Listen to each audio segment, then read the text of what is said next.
Hi, happy Friday! I'm Mary, and we are continuing on with our daily reading of The Wizard of Oz by L. Frank Baum. This is actually our third to last day. We'll be doing chapters 17 and 18 today, and then Monday we'll do a few more chapters and finish the book on Tuesday. So we're getting really close to the end. If you recall, yesterday we had Dorothy and her friends meeting the Wizard of Oz again for the first time after melting the Wicked Witch of the West. And meeting him, they find out that he is not the Oz, the great and terrible wizard. He's actually a humbug, and he cannot grant the wishes that they have asked him to, and that he's promised to give them. They hear the story of how he came to Oz in a large balloon, and he does find out how to get the Scarecrow brains, the Tin Woodman a heart, and the Lion courage, but he does not know how to get Dorothy back to Kansas. And that is where we pick up here in chapter 17. So let's see if the wizard can find a way to get Dorothy back to Kansas. So chapter 17. For 3 days, Dorothy heard nothing from Oz. These were sad days for the little girl, although her friends were all quite happy and contented. The Scarecrow told them there were wonderful thoughts in his head, but he would not say what they were, because he knew no one could understand them but himself. When the Tin Woodman walked about, he felt his heart rattling around in his breast, and he told Dorothy he had discovered it to be a kinder and more tender heart than the one he had owned when he was made of flesh. The Lion declared he was afraid of nothing on earth, and would gladly face an army of men or a dozen fierce Kallidas. Thus each of the little party was satisfied, except Dorothy, who longed more than ever to get back to Kansas. On the 4th day, to her great joy, Oz sent for her, and when she entered the throne room, he said pleasantly, "Sit down, my dear. I think I have found a way to get you out of this country." "And get back to Kansas?" she asked eagerly. "Well, I'm not sure about Kansas," said Oz, "for I haven't the faintest notion which way it lies. But the first thing to do is to cross the desert, and then it should be easy to find your way home." "How can I cross the desert?" she inquired. "Well, I'll tell you what I think," said the little man. "You see, when I came to this country, it was in a balloon. You also came through the air, being carried on a cyclone. So I believe the best way to get across the desert will be through the air. Now, it is quite beyond my powers to make a cyclone, but I've been thinking the matter over, and I believe I can make a balloon." "How?" asked Dorothy. "A balloon," said Oz, "is made of silk which is coated with glue to keep the gas in it. I have plenty of silk in the palace, so it will be no trouble for us to make the balloon. But in all this country there is no gas to fill the balloon with to make it float." "If it won't float," remarked Dorothy, "it will be of no use to us." "True," answered Oz, "but there is another way to make it float, which is to fill it with hot air. Hot air isn't as good as gas, for if the air should get cold, the balloon would come down in the desert, and we should be lost." "We!" exclaimed the girl. "Are you going with me?" "Yes, of course," replied Oz. "I am tired of being such a humbug. If I should go out of this palace, my people would soon discover that I am not a wizard, and then they would be vexed with me for having deceived them. So I have to stay shut up in these rooms all day, and it gets tiresome. I'd much rather go back to Kansas with you, and be in the circus again." "I shall be glad to have your company," said Dorothy. "Thank you," he answered. "If you will help me sew the silk together, we will begin to work on our balloon." So Dorothy took a needle and thread, and as fast as Oz cut the strips of silk into proper shape, the girl sewed them neatly together. There was a strip of light green silk, then a strip of dark green, and then a strip of emerald green, for Oz had a fancy to make the balloon in different shades of color about them. It took 3 days to sew all the strips together, but when it was finished, they had a big bag of green silk, more than 20 feet long. Then Oz painted it on the inside with a coat of thin glue, to make it airtight, after which he announced that the balloon was ready. "But we must have a basket to ride in," he said. So he sent the soldier with the green whiskers for a big clothes basket, which he fastened with many ropes to the bottom of the balloon.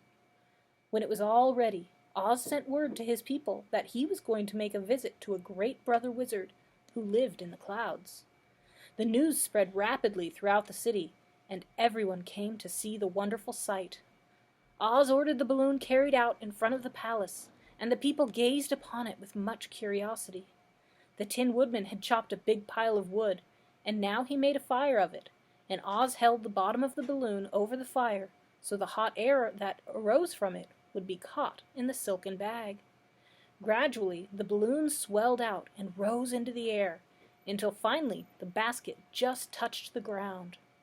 Then Oz got into the basket and said to all the people in a loud voice, "I am now going away to make a visit.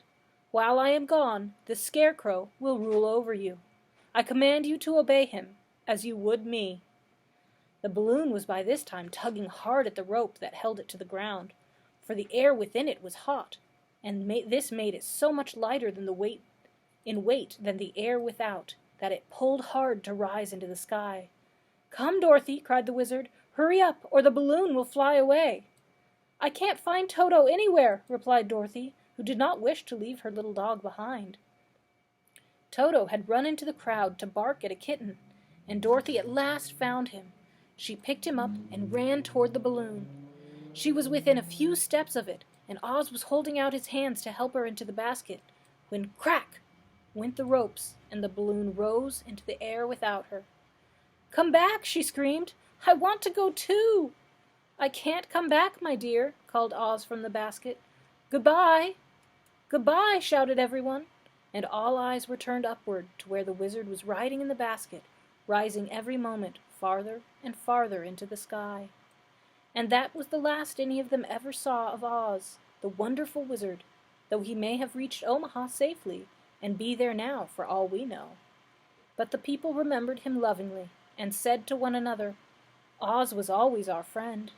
When he was here he built for us this beautiful Emerald City, and now he is gone, he has left the wise Scarecrow to rule over us." Still, for many days they grieved over the loss of the wonderful wizard, and would not be comforted. Dorothy wept bitterly at the passing of her hope to get home to Kansas again, but when she thought it all over, she was glad she had not gone up in the balloon. And she also felt sorry at losing Oz, and so did her companions.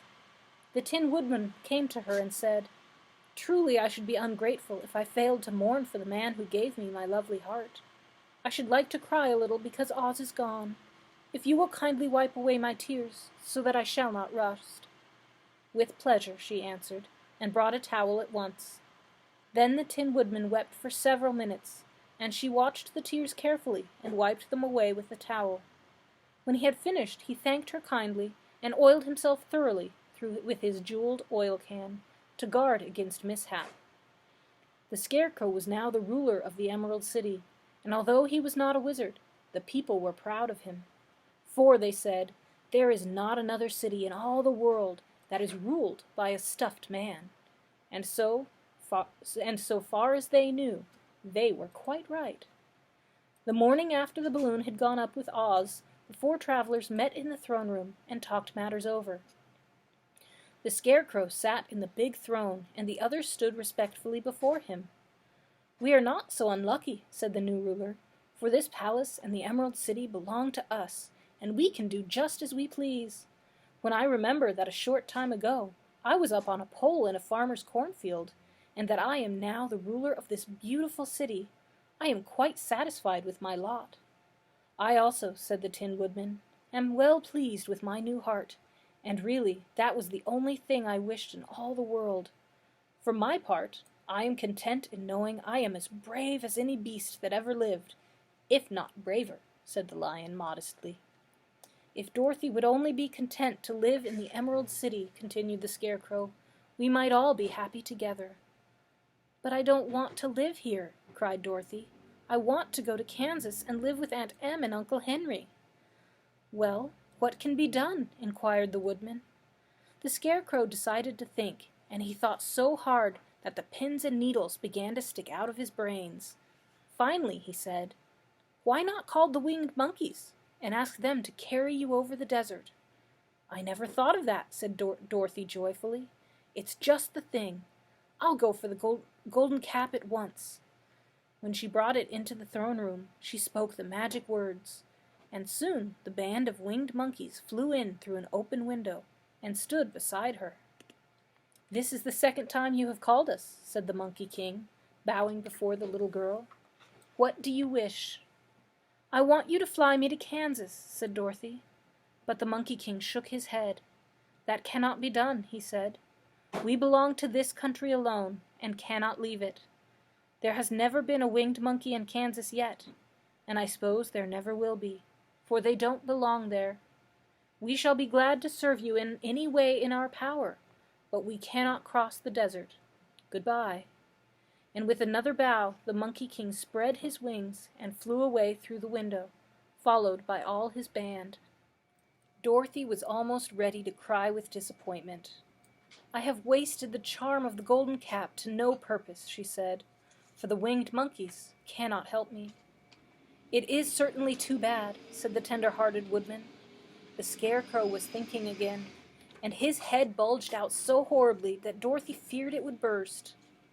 "Let us call in the soldier with the green whiskers," he said, "and ask his advice." So the soldier was summoned and entered the throne room timidly, for when Oz was alive, he never was allowed to come farther than the door. "This little girl," said the Scarecrow to the soldier, "wishes to cross the desert. How can she do so?" "I cannot tell," answered the soldier, "for nobody has ever crossed the desert, unless it is Oz himself." "Is there no one who can help me?" asked Dorothy earnestly. "Glinda might," he suggested. "Who is Glinda?" inquired the Scarecrow. "The Witch of the South. She is the most powerful of all the witches, and rules over the Quadlings. Besides, her castle stands on the edge of the desert, so she may know a way to cross it." "Glinda is a good witch, isn't she?" asked the child. "The Quadlings think she is good," said the soldier, "and she is kind to everyone. I have heard that Glinda is a beautiful woman who knows how to keep young in spite of the years she has lived." "How can I get to her castle?" asked Dorothy. "The road is straight to the south," he answered, "but it is said to be full of dangers to travelers. There are wild beasts in the woods, a race of queer men who do not like strangers to cross their country. For this reason, none of the Quadlings ever come to the Emerald City." The soldier then left them, and the Scarecrow said, "It seems, in spite of dangers, that the best thing Dorothy can do is to travel to the land of the South and ask Glinda to help her. For of course, if Dorothy stays here, she will never get back to Kansas." "You must have been thinking again," remarked the Tin Woodman. "I have," said the Scarecrow. "I shall go with Dorothy," declared the Lion, "for I am tired of your city and long for the woods and the country again. I am really a wild beast, you know. Besides, Dorothy will need someone to protect her." "That is true," agreed the Woodman. "My axe may be of service to her, so I also will go with her to the land of the South." "When shall we start?" asked the Scarecrow. "Are you going?" they asked in surprise. "Certainly. If it wasn't for Dorothy, I should never have had brains. She lifted me up from the pole in the cornfield and brought me to the Emerald City.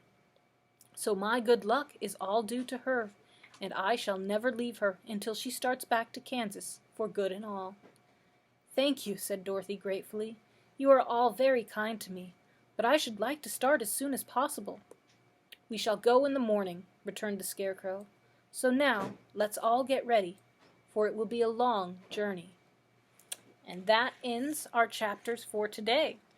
So you'll have the weekend to think about how our friends are going to get through their journey to see Glinda, the Good Witch of the South, and come back on Monday, find out how that journey goes, and then on Tuesday find out how the book ends.